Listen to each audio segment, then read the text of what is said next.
ඉතින් නැවුම් දිනයක අයිබෝවන් මදයවර මිතුරේ. මානව සම්පත් සංවර්ධනය ගැන දිනපතා නිතිපතා කතා කරන අපි මේ බඳවා ගන්නා කාර්ය මණ්ඩලය අපිට රඳවා ගන්නට බැරියයි කියන ප්‍රශ්නේ ගැන නිතර කතා කරනවා. අපි කියනවා නිවැරදි පුද්ගලයා නිවැරදි තනතුරට නිවැරදි වැටුප්තලයකට right person right position in right salary මේ ආදී ලෙස අපි බඳවා ගත්තත් ඔවුන් අපි තුල රැඳී ඉඳින්නේ නැහැ. මේකට හේතුව මොකක්ද? මම ඔබෙන් අහනවා මෙහෙම ප්‍රශ්නයක්. ඔබ කිසියම් හෝ කාර්ය මණ්ඩල සමාජිකයෙක් අලුතින් බඳවා ගත්තා. ඔබ ඔබේ ආයතන උපසංස්කෘතිය උට ඉගෙනුවාද?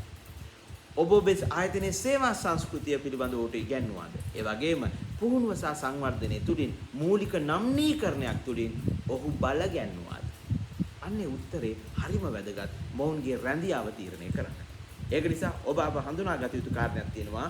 ආයතනික උපසංස්කෘතිය සහ ආයතනික සේවා සංස්කෘතිය අපේ කාර්ය මණ්ඩලයට හඳුන්වා දීම සහ නම්නීකරණය කිරීම ඔවුන් එකතකින් විශාල ලෙස බල ගැනීම.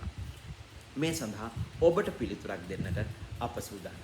විශේෂයෙන්ම නව වෙළඳපළ ඒ අවස්ථාව හඳුනා ගනිමින් නැවුම් විදියට වෙළඳපළ සහ පාරිභෝගිකයා පිළිබඳවත් ආයතනයේ පෞරුෂය ගැන සිතන නැවුම් කාර්ය මණ්ඩල සමාජිකයා තනන්නට පුහුණුව සහ සංවර්ධනය තුලින් අපිට හමු වෙන්නට පුළුවන් අලුත් තිරක් යට අලුත් දැක්මකින්. මම මානව හැකියා සංවර්ධන උපදේශක මංජුශ්‍රී